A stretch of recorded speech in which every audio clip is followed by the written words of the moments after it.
Did you know having a messy room can keep you from manifesting?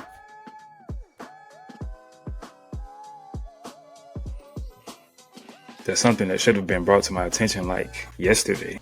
Once again, things that could have been brought to my attention yesterday!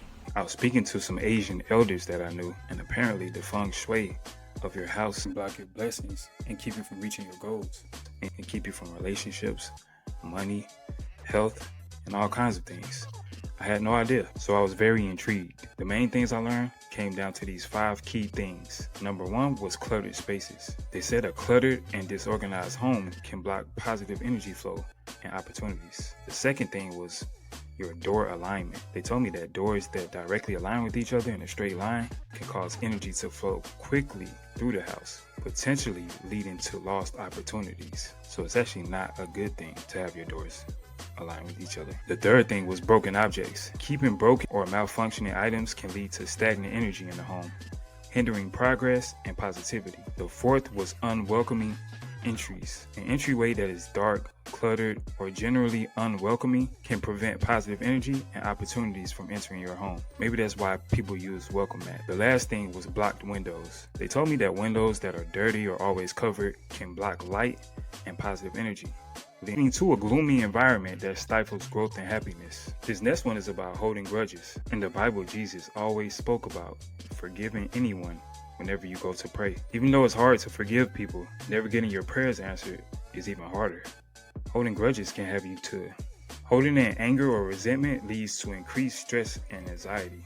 Chronic stress activates the body's sympathetic nervous system, leading to a continuous state of fight or flight. This heightened state can cloud judgment and your decision making, and it can also lead you to have negative thoughts. Also, holding grudges just consumes too much mental energy, which could be used for creativity, positive thinking, or solving problems that actually matter. Another thing is it impairs your relationships, both personal and professional, which reduces opportunities for people to support you, collabs, and networking. And we all know teamwork makes the dream work. Physically speaking, holding grudges can cause your health to deteriorate, can raise your blood pressure, or can lead to heart disease or even death. Also remember that the particles that come from you that are created from this anger don't have any positive magnetic abilities. So letting go of grudges can help improve your mental health by decreasing anxiety and stress. It can restore your physical health and also strengthen your relationships.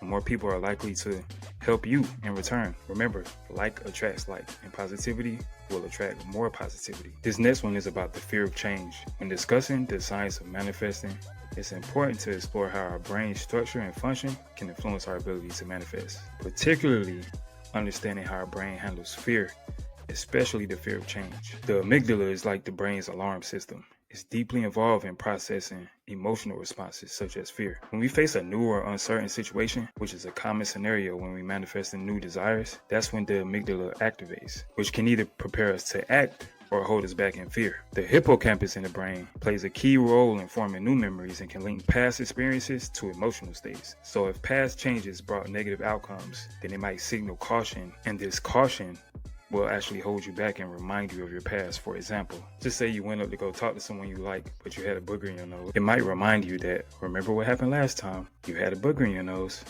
And then you'll be scared to ever talk to somebody ever again. But that's when the prefrontal cortex comes into play. The prefrontal cortex is critical for planning and decision making.